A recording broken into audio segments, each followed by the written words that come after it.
AskReddit. Those that are bilingual, what have you heard from others that don't realize you can understand them? On the tram in Munich I heard some drunk American tourist talking about how she didn't realize some guy had left a condom inside her for a few days. I didn't have the heart to tell her that like 90% of the people there could understand her. I started dating a girl and decided I'd learn her language, Punjabi, but I obviously didn't tell her because I wanted to keep it a surprise. Anyways, that's how I found out she was cheating on me, because I overheard her conversation with her friend. 8 months of effort gone in vain. I'm French. I was in New York City, on top of the Empire State Building, and a young couple was standing next to me admiring the view. The guy turns to his GF and says in French, I need to cheat so bad. I couldn't not laugh. The language of romance. It happens to me all the time, because I look Middle Eastern when I'm really Hispanic. I was working at a coffee shop and 2 Hispanic men came in talking mad shit about our food and confused about the menu. Right in front of me the guy's like, let's ask this guy. This guy? What's this camel gonna know about anything here? I guess camel is a slur for Middle Eastern or something. I responded in Spanish and it was backpedal o'clock.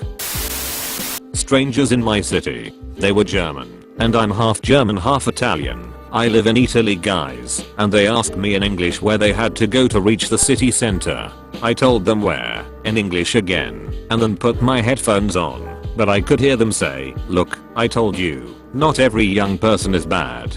For example this girl, she could have ignored us, but she helped us. In German.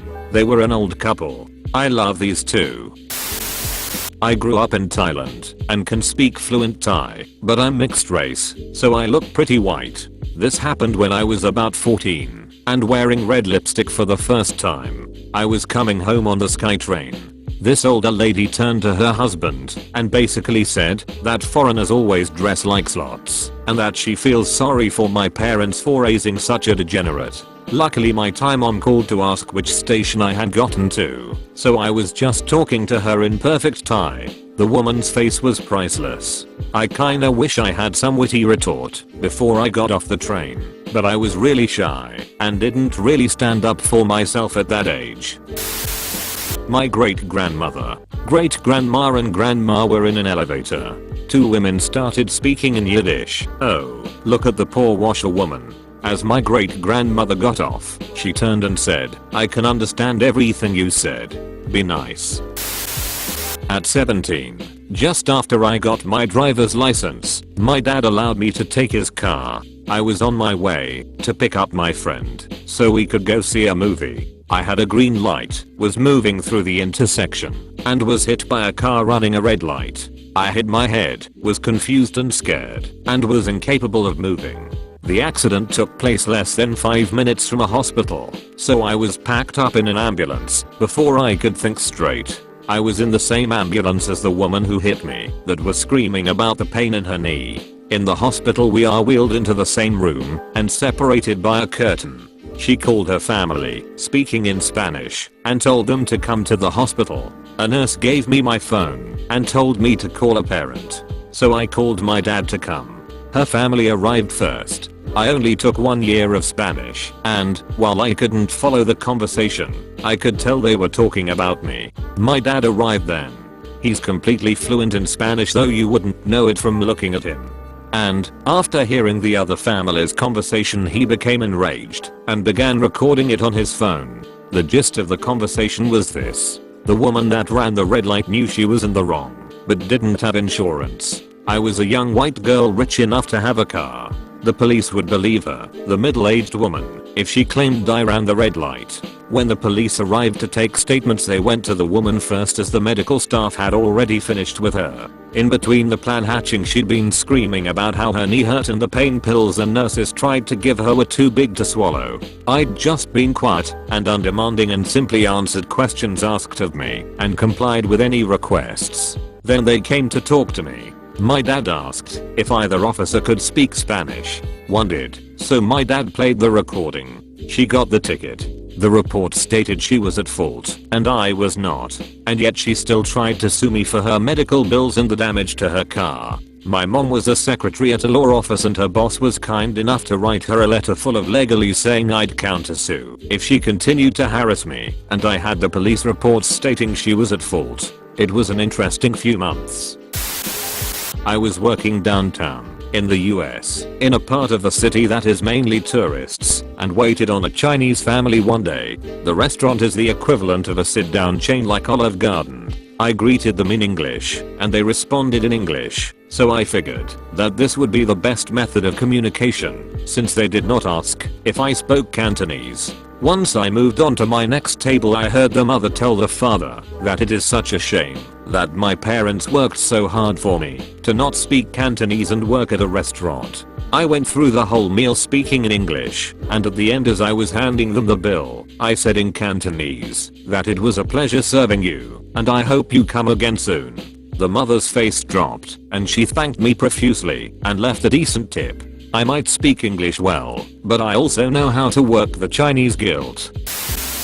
I had a buddy who grew up in Hong Kong and spoke fluent Cantonese. This was a large Sikh guy, turban, beard and all, at a noodle joint here in Canada, and he leaned in at one point to me and said that the other table filled with Chinese guys were talking shit about us. Later on, he went to the bathroom, came back and leaned over their table saying he understood everything. The guys went beet red and profusely apologized, and shortly thereafter left. My friend said nothing more, and we finished our meal. We asked for the bill to learn that it has been taken care of by those guys. That was a Sikh burn. Used to teach in Korea in a fairly small town. Some kids I taught told me about their grandma. She saw a black man at the train station and muttered at him in Korean to go wash his skin. She, of course, assumed there was no way he spoke Korean, but he immediately answered back in Korean, "Don't hate, grandmother." She was so shocked and embarrassed she just stood up and left the station. Took the afternoon train instead. So not me, but a friend of mine. So he is a manager in a kitchen, and when he got this sweet gig in a new kitchen, it was like 90% Cuban women. Now my friend is straight up Irish, red hair, pale skin with freckles, green eyes, totally a white boy. His mother though was a Spanish teacher and raised him to speak fluent Castilian Spanish. Well, for his first 2 weeks the ladies talked a lot of smack about him in Spanish to each other and totally dissed him non-stop. He decided to let it roll, and when the 2 weeks was up he held a big meeting with them all to go over the changes he was gonna make. He held the whole meeting in Spanish, and he said every woman's face just dropped and went bright red. Lol. Needless to say they stopped talking smack in Spanish. I speak Mandarin. Heard some weird shit. I wouldn't marry you if you owned all the kittens in the world. Overheard in a restaurant was great. But I also speak some French, and while in Baltimore airport, I overheard a little girl who was pointing at a huge praying mantis on the window and say, "It's not going to come on the airplane, is it?" Adorable.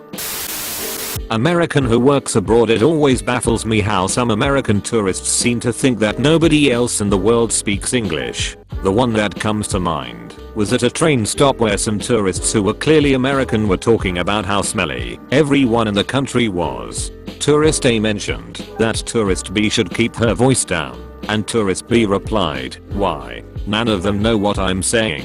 A guy standing behind them piped up with something like, "Pretty much all of us speak English." The tourists' faces dropped, and they were silent until the train came. It was excellent. Edit. This was in Argentina, for those asking.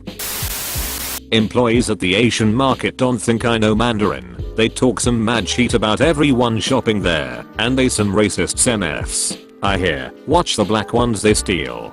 Quite often, and they comment on people's weight a lot. Very innocent comment towards my dad, but regardless they clearly didn't think I could understand them. I once overheard some middle-aged guys say that my dad looks like the oldest kid from the Brady Bunch if he grew up in Spanish. My dad was down the aisle getting something, and I was manning the cart and they were semi-near me. I just start laughing because my mom had a crush on Greg from the Brady Bunch as a kid, so it was perfect. Even my dad's name is Greg. No one was offended, but the guys did look scared for a minute. In high school I spoke Spanish fairly well. It was not common for that time, and for my area. A family was buying groceries, and as I was ringing up the items the father said, he has not seen the stuff on the bottom, don't get it. I rang up what was on the belt, and sat there. After a few moments I asked about the stuff on the bottom. They would not look at me for the next 2 minutes or so of the transaction. In high school, I spent a month in Germany as an exchange student. The family had a son my age. Everyone I met commented on the fact that they had never met an American who could speak German. Until they met me. One night shortly after I arrived, I was at a party. 2 girls about my age sat down close to me and started talking. I tried to look oblivious. Girl 1, in German, isn't that the American boy staying with Peter? Girl 2, German, yes. He's rather cute, yes. Girl 1, German, yes. I'm going to say something. Girl 1, English, hey, aren't you the American staying with Peter? I'm Birgit, and this is Hild. Me, in German, yes, I am. It's nice to meet you both. They both turned bright red. It was one of the funnest trips I've ever had. Did you smash though? Sometimes my students forget I speak Russian and start saying stuff that is way inappropriate for English class. The best was when this one boy, who always finishes his work early and fidgets around with things, was pretending to swallow a pencil. Another boy, who thinks he's very funny, said in Russian, I always knew you could deep throat. That kid turned a beautiful color when I reminded him I could understand.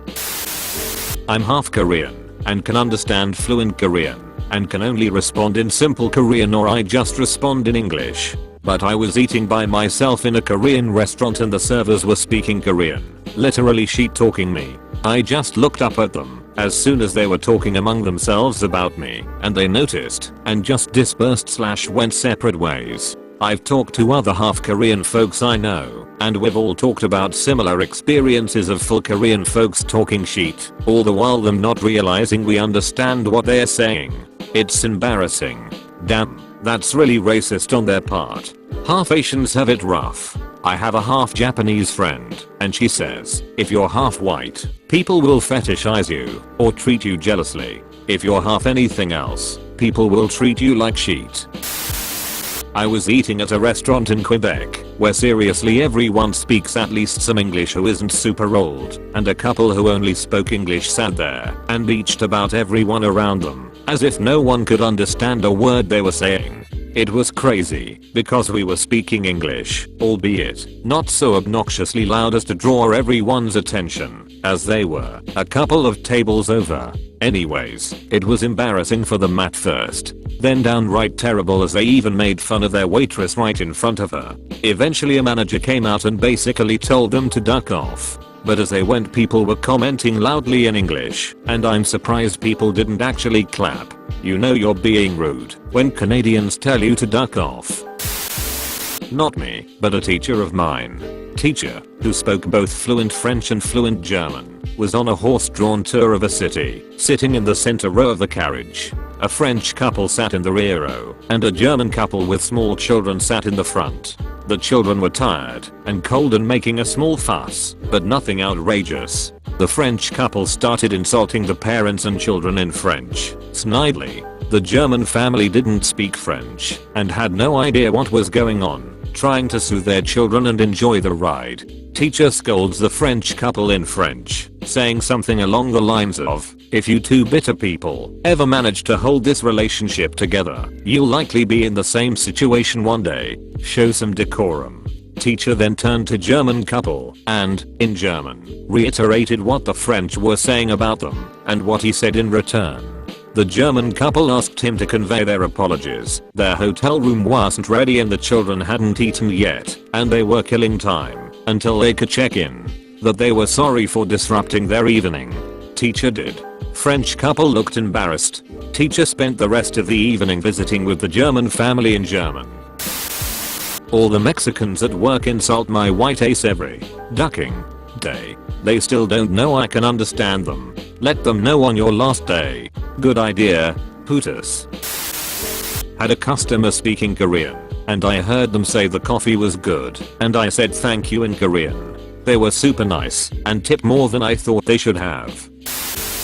Back when I worked in retail, I had a very angry customer who despised the idea of self-checkout lanes. Unfortunately for him and his wife, those were the only checkouts without a line, and they were not the type to wait. The man used the machine for maybe 30 seconds before becoming so frustrated at the wait sensor that he dropped all his items and stormed out while yelling profanities in another language. His wife slowly followed out with a sigh, but not before I said goodnight to them in the very same language. That got a hearty chuckle out of her.